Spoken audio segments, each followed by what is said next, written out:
Welcome to study IQ। आज के इस वीडियो के माध्यम से हम आज की वोकैबुलरी टूल्स को कवर करेंगे। मेन ऑब्जेक्टिव रहेगा that we gonna be looking at some important vocabulary words for today. Alongside हम लोग इडियम्स एंड फ्रेजेस जो आज के लिए हैं उन्हें भी कवर करेंगे, so that you are able to properly prepare yourself for important vocabulary components for all sorts of competitive exams. Starting on with the first word for today, thole. Thole एक verb है जिसका अर्थ होता है सफ़र करना, endure करना।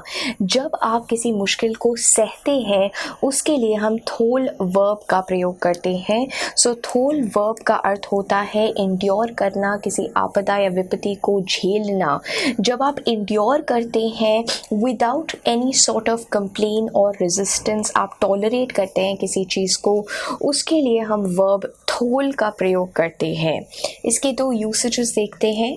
You just got to thole this period, आपको suffer करना पड़ेगा, इंड्योर करना पड़ेगा इस मुश्किल की घड़ी को।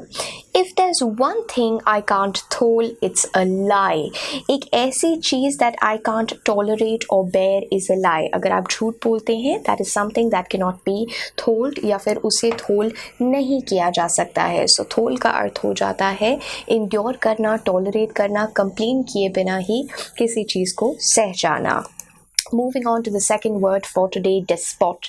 Despot नाउन का अर्थ होता है एक ऐसा व्यक्ति जो कि टायरेंट है, ओप्रेसर है, फुल अथॉरिटी होती है उनके पास, तानाशाही करते हैं, वो दूसरों के ऊपर दबाव डालते हैं। ऐसे व्यक्ति के लिए हम नाउन डेस्पॉट शब्द का प्रयोग करते हैं।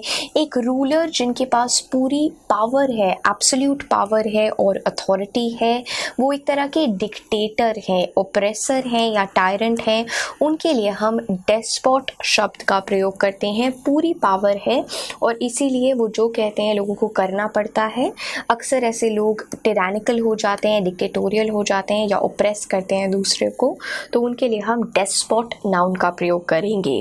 ही was a successful cricket coach but many people regarded him as a petty despot. उनको एक तुच्छ डेस्पॉट माना जाता था, even though he was a great commendable coach. Moving on to the next word, and before we do that, we can also see one important usage of the word despot. Seattle mayor calls Donald Trump despot for sanctuary city threat. Donald Trump ने बहुत ही recently कहा था कि वो illegal immigrants जो हैं उनको डालना चाहते हैं sanctuary में, जैसे कि Seattle हो गया, King Country हो गया या Puget Sound हो गया। तो ऐसी जगहों पे वो illegal immigrants को डालना चाहते हैं। उसका रिस्पॉन्स देते हुए सियाटल के मेयर ने ट्रंप को डेस्पॉट कहा। दैट मीन्स के फुल अथॉरिटी है, वो ओप्रेसिव हो रहे हैं और डिसीजंस ले रहे हैं। Moving on to the next word for today, opusculum. Opusculum plural है और opusculum शब्द का अर्थ होता है एक माइनर वर्क राइटर का या म्यूजिकल एक्टिविटी का एक माइनर वर्क। मेजर वर्क नहीं है, बहुत इंपॉर्टेंट वर्क नहीं है, लेकिन एक माइनर वर्क है। सो एक स्मॉल या माइनर लिटरेरी या म्यूजिकल वर्क को हम opusculum कहेंगे। अ माइनर वर्क, और ये प्लूरल सेंस में प्रयोग किया जाता है opusculum। The book is a collection of opuscula. Opuscula थोड़ा सा सिंगुलर में हो जाता है, opuscula written by the author between his two major novels. So opusculum एक minor work, बहुत ही magnum opus नहीं है। So opusculum का opposite क्या हो जाएगा? magnum opus. magnum opus का क्या अर्थ होता है? major work, सबसे ज़रूरी वर्क को हम magnum opus कहते हैं। और opusculum मैग्नम ओपस का ऑपोजिट छोटा वर्क, माइनर वर्क को हम opusculum कहेंगे। Moving on to the next word, splenetic. Splenetic शब्द का अर्थ होता है ऐसा व्यक्ति जिसपे बहुत ही ज़्यादा जल्दी से गुस्सा हो जाता है, बैड टेम्पर्ड है, इरेसिबल है, इल टेम्पर्ड है।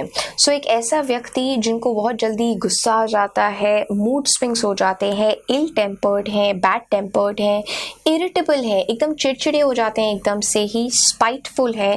That is when we are using the adjective स्प्लेनेटिक।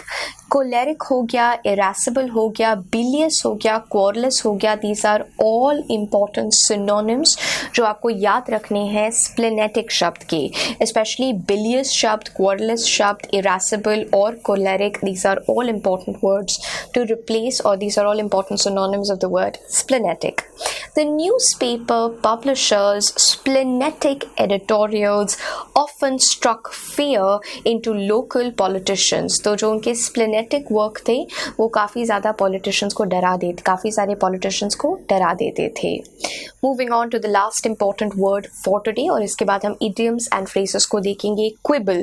Quibble शब्द का अर्थ होता है जब आप बहुत ही छोटी छोटी तुच्छ चीज़ों के ऊपर quarrel करने लग जाते हैं, गुस्सा प्रकट करने लग जाते हैं, आक्रोश प्रकट करते हैं, उसके लिए हम quibble शब्द का प्रयोग करेंगे. When you make a trivial objection or regarding something, जब आप बहुत ही छोटी छोटी चीज़ों के लिए, minor matters के लिए quarrel करते रहते हैं, उसके लिए हम quibble शब्द का प्रयोग करेंगे. A slight objection or criticism about trivial matters. The twins used to quibble for hours about what to watch on television. तो छोटी सी बात के ऊपर मतभेद कर देना, इसका अर्थ हो जाता है, quibble का ये अर्थ हो जाता है.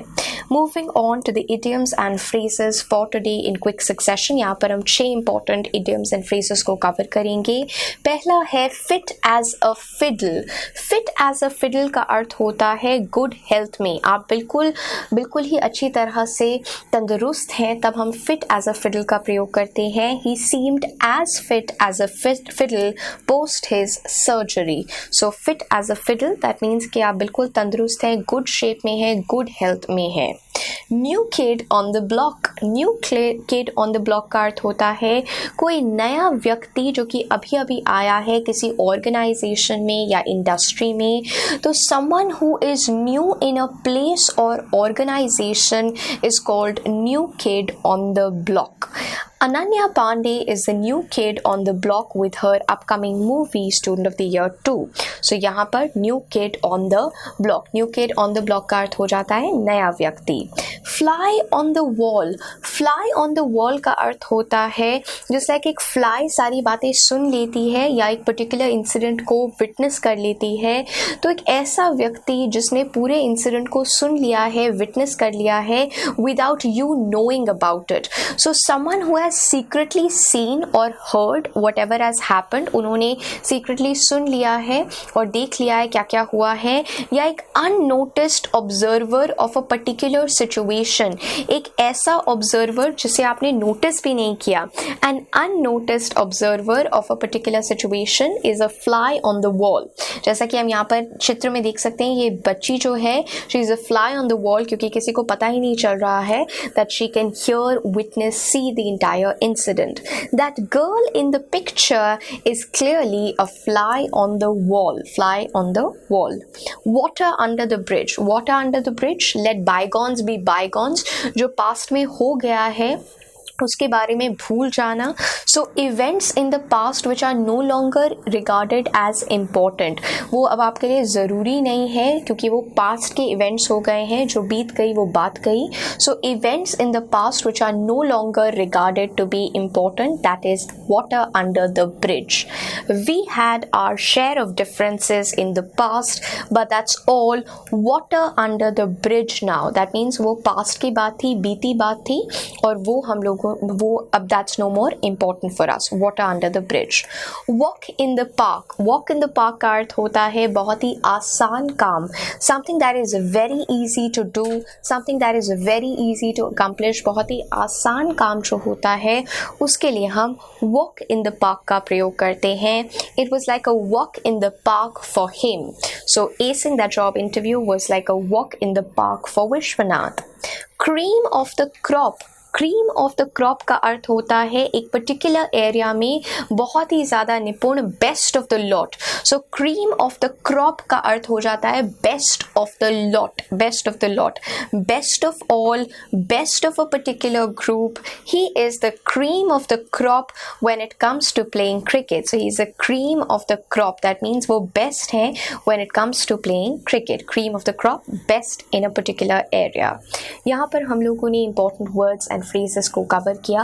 अगर आपको कोई भी डाउट है इस वीडियो में तो आप मुझसे इंस्टाग्राम पे जुड़कर उसे डिस्कस कर सकते हैं या आप उसे कमेंट सेक्शन में मेंशन कर सकते हैं. आप मुझसे इंस्टाग्राम पे नीरजा रहेजा के नाम से जुड़ सकते हैं.